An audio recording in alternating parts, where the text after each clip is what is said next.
አብርሽና ሩታ እንደተፋቱ ህግ ያውቃል፣ እንደተለያዩ ህግ ያውቃል። ልጁን በስንት ቀኑ መጥቶ ማየት ይችላል። ልጁን በስንት ቀኑ መጥቶ ማግኘት ይችላል። ካንቺ ልጁን ወስዶ ማዝናናትም ሆነ ከልጁ ጋር የመጫወት መብት ስጪው።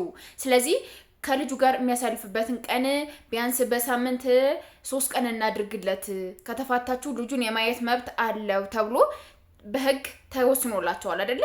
እንጂ ሩታ ወይም አሁን ከአብርሽ ጋር ታርቀናል፣ ምንም አይነት የትዳር ቤተሰብ እየተረጋጋ ነው የሚባለው።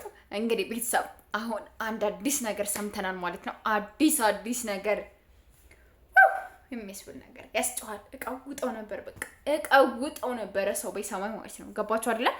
እንግዲህ ትናንት ሩታና ኤፍሬም ከህግ ቦታ መሄድ አለብን ምናምን ብላ ብዙ ተናግራ ነበር አይደለ? እስኪ ማን እንደሚከለክለን እናያለን፣ ማን ከልክሎ እንደሚያስቀረን እናያለን፣ እስኪ ምናምን እያሉ መኪናቸውን ትተው ማለት ነው ላጥ ብለው ሲገቡ ዳኒና ሄርሚ አብርሽን ይዘውት ላጥ። ጀግኖች ሲጀመር እንዴት ነው ሩታ የምታስቢው?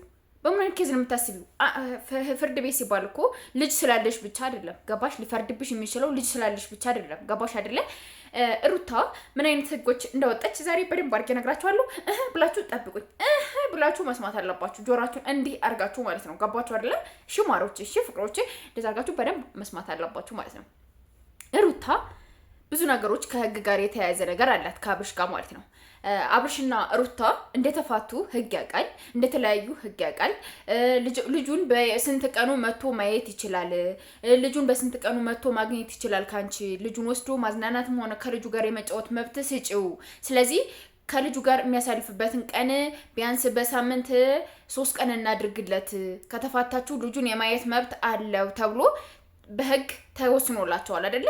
እንጂ ሩታ ወይም አሁን ከአብርሽ ጋር ታርቀናል፣ ምንም አይነት የትዳር ፍች አላደረግንም። ስለዚህ ይሄን ፍች ያደረግነው እንደገና መልሰናል ብላ ፍርድ ቤት ያሳወቀችው ምንም አይነት ምክንያት የለም።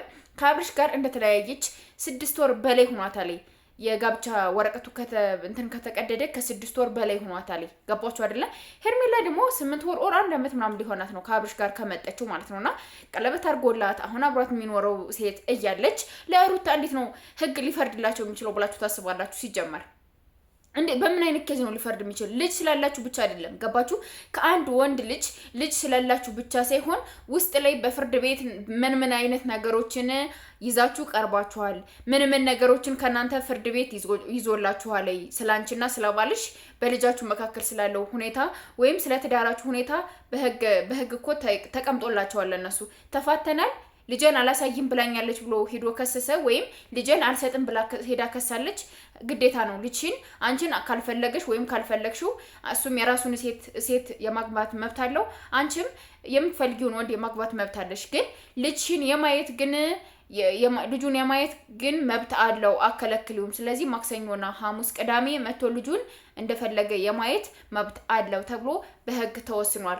ገባችሁ? ህግ ሊይዘው ህግ እንዴት ከትዳርህ ላይ ሌላ ትዳር ልትጨምር ትችላለህ ምናምን ብሎ የሚይዘው ሩታና አብርሽ በይፋቱ ነበር። እንደዛ ማድረገው አንድ ሴት ሳይፋታ እንዴት ነው አንድ ባልና ሚስት ሳይፋታ ልጅ ከን የማየት መብት የለህም ያለ ማየት መብት የለሽም ምናምን ተባብለው ተከሳሰው እንዴት ነው ህግ ሊወስንላቸው የሚችል ብላችሁ ታስባላችሁ እናንተ? ገባችሁ? ህግ ያስቀመጠው ነገር አለ። ህግ ዝም ብሎ አይደለም እንደዚህ ነው ምናምን የሚላቸው የያዘው ነገር አለ።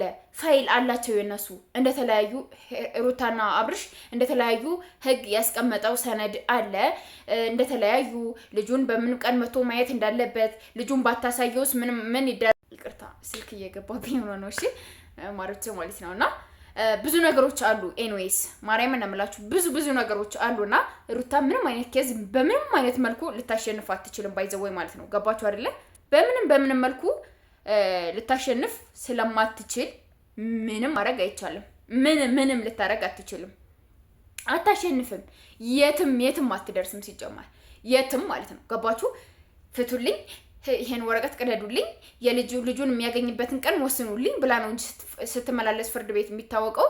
አሁን መታ ከባሌ ጋር ታርቂያለሁ፣ ባሌን ለራሴ አድርጌዋለሁ ከሚስቱ ጋር አፋትቻለሁ ብላ ለመንግስት ወይም ለፍርድ ቤት ለጀመረችበት እንትን ምንም ያሳወቀችው ነገር እስከሌለ ድረስ አብርሽ የሄርሜላ ነው። ምን ታመጣላችሁ? ምንም የምታመጡት ነገር የላችሁ። ምንም ነገር ማለት ነው። ገባችሁ አይደለ? ምንም ልታመጡ አትችሉም። ምንም ማድረግ አትችሉም። ምንም መወሰን አትችሉም። አትንጫጩ። ጆሮአችሁን ነው የሚያማችሁ። እሺ ጆሮአችሁን ያማችኋል። የሩታ እኮ እንደዚህ ናት፣ ባሏን እኮ ነው የወሰደች። ሌላ ምን የወሰደች መሰላችሁ? የማንም ባል ቀምታለች እኛኛኛኛኝ የምትሉ ሰዎች ጆሮአችሁን አያማችሁም? አያማችሁም? ጆሮአችሁ እንዳይታመም፣ መላሳችሁ እንዳይደነዝዝ፣ አይናችሁ እንዳይፈዝ ተጠንቀቁ። እሺ ተጠንቀቁ። አብርሽና ሄርሜላ ወደ ቀድሟቸው። እሺ